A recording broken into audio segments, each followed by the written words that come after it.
ati rero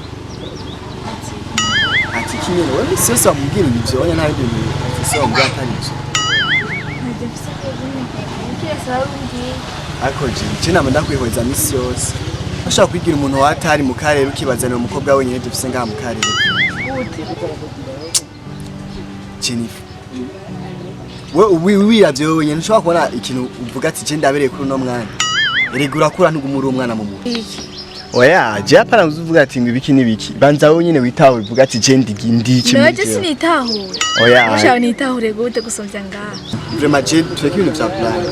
umuntu akuravye kuri internet uraganira mugwa muke mw'amasuku yani ushobora kubivuga gishaka kugira bijye nyine ntavyo nibuka vraiment kese binyibuke ndakugende ndakunda icyo reka ni byinshi ubundi wewe wagiye inaho suratembera wagiye kubona Jennifer ukuntu ya Jennifer ni ushika ku mutima mu byukuri mu buzima nta ndi mukobwa nimva mwatari ni benshi babivuga sha ivyo nivyo sinzi ibintu bikubwira ariko je sinogukunda kwera Jennifer ni iki je mbuze uvuga ati utumye utankunda simbona ntacubuze kwera ari muri yawe uko dushaka ko hagati wanje nawe we atanu nce tushadufana Jennifer please ndagusabye nawe bafite abahungu bose bahere asigare wewe na jewe urabasino gukunda ni igiki kibasi uvuga je nawe nagukoresha tuma ubunyi kuko kibi wankore ariko uri kuyandi basi ariyoza ngo nabanakwaye kubera negami yagana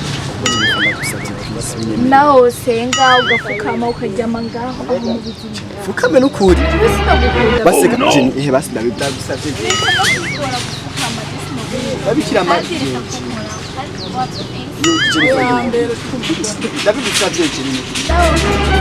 oh no niki kijeni ushaka ni force urukundo rutari muri jewe ndagusavye nyemerera unsaba ndimara jewe